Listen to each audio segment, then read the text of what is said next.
Joining me now is the Daily Express royal reporter Pandora Forsyth and News Corp columnist Angela Mollard. Ladies, stunning photos and footage from the royal Christmas at Sandringham.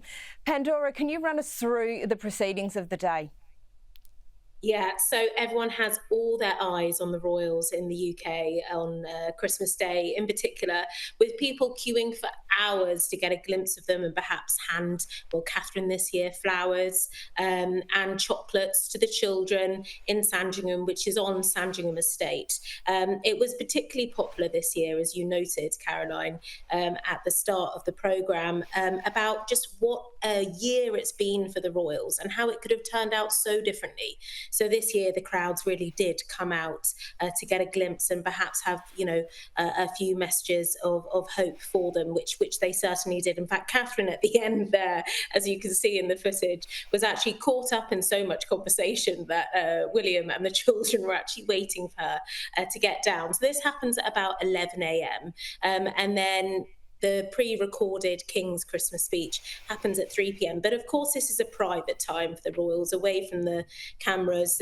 They will go back and they'll have a private lunch and celebrate the day. And of course, on Christmas Eve, they have that wonderful tradition of opening all their presents then. So it's a really special time for everybody in the UK, but I'm sure extremely poignant for the royals this year in particular. And Angela, what was particularly notable for you about this Christmas and perhaps Princess Catherine, the way that she ended 2024? Yeah, look, I thought there were a couple of messages in there. One, the number of people that offered notes to the princess. Clearly, people had sat down and written messages to her, and I noticed that. I thought that was very unusual. Usually you don't see that as much. So I think the public, as you mentioned, many of whom had waited overnight, really wanted to connect with her in a very genuine and personal way. I thought there was also tremendous unity, everything from the green that Camilla and the Princess of Wales were both wearing. That's no accident. Everything is designed. Everybody knows what everyone else is doing. And I thought that was super interesting because it showed a solidarity within the royal family about how hard they've been working. But I also think as this year came to a close, what I really took from it from 2024 was how the royal family navigated this crisis. It's an entirely different crisis to the Prince Harry crisis, and how they used both social media and legacy media to make their points, and particularly with social media, really owning their own story. Of course, there were a couple of hiccups when, of course, the photoshopping scandal earlier in the year with Kate. But at the end of the year, what I'm thinking is that they've really got their messaging sorted out. They really know what they're doing, and the use of social media, particularly to transmit the messages they want, is excellent.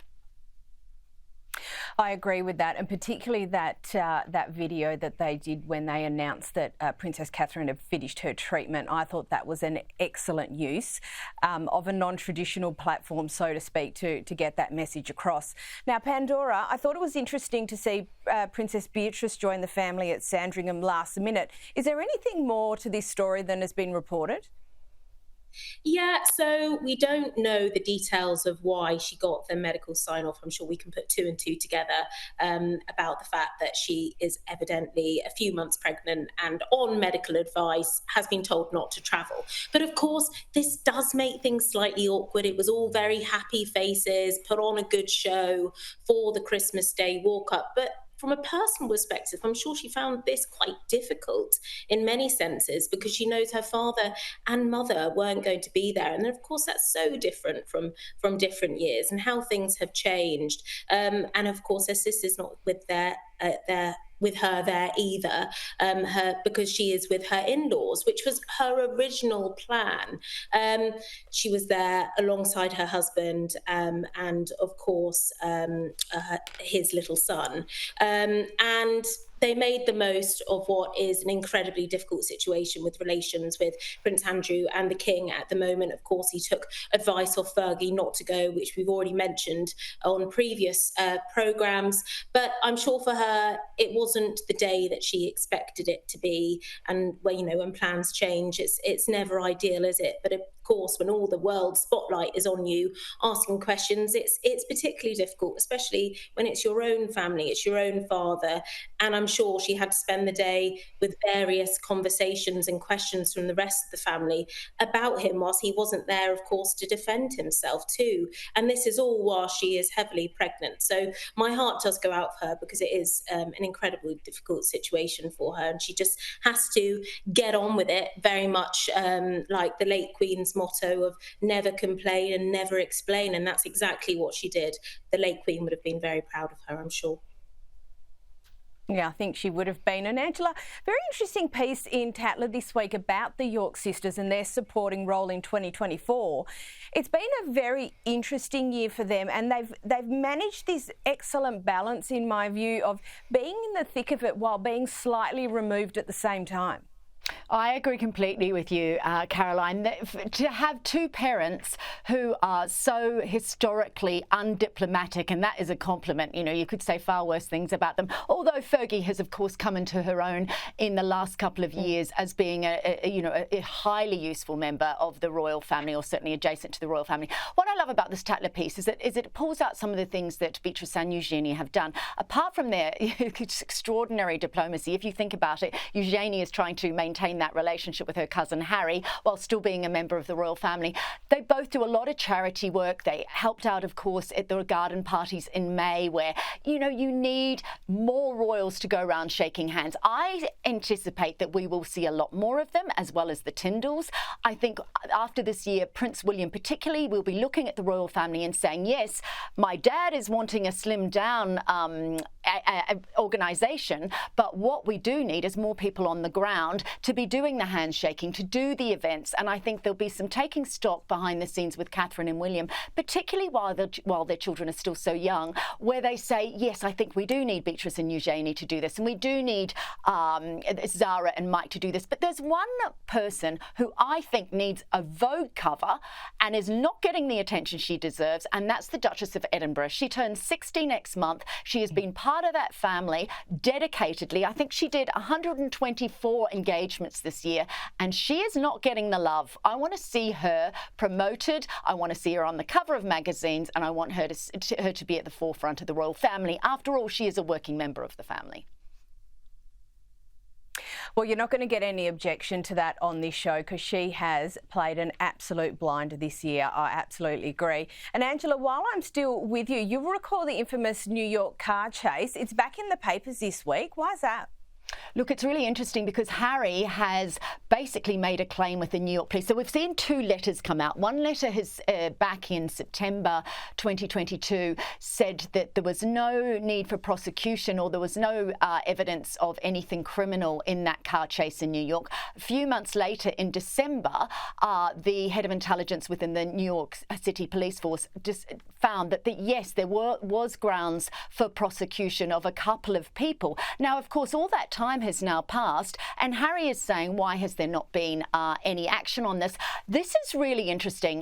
The messaging is coming from their security company, but he will not let this one go. We all laughed about it at the time because it seemed, it didn't, you know, he was using words like catastrophic, and it didn't seem like that. There was, people were refuting that people can actually drive that fast in crowded New York City. There was claims that people were driving super fast.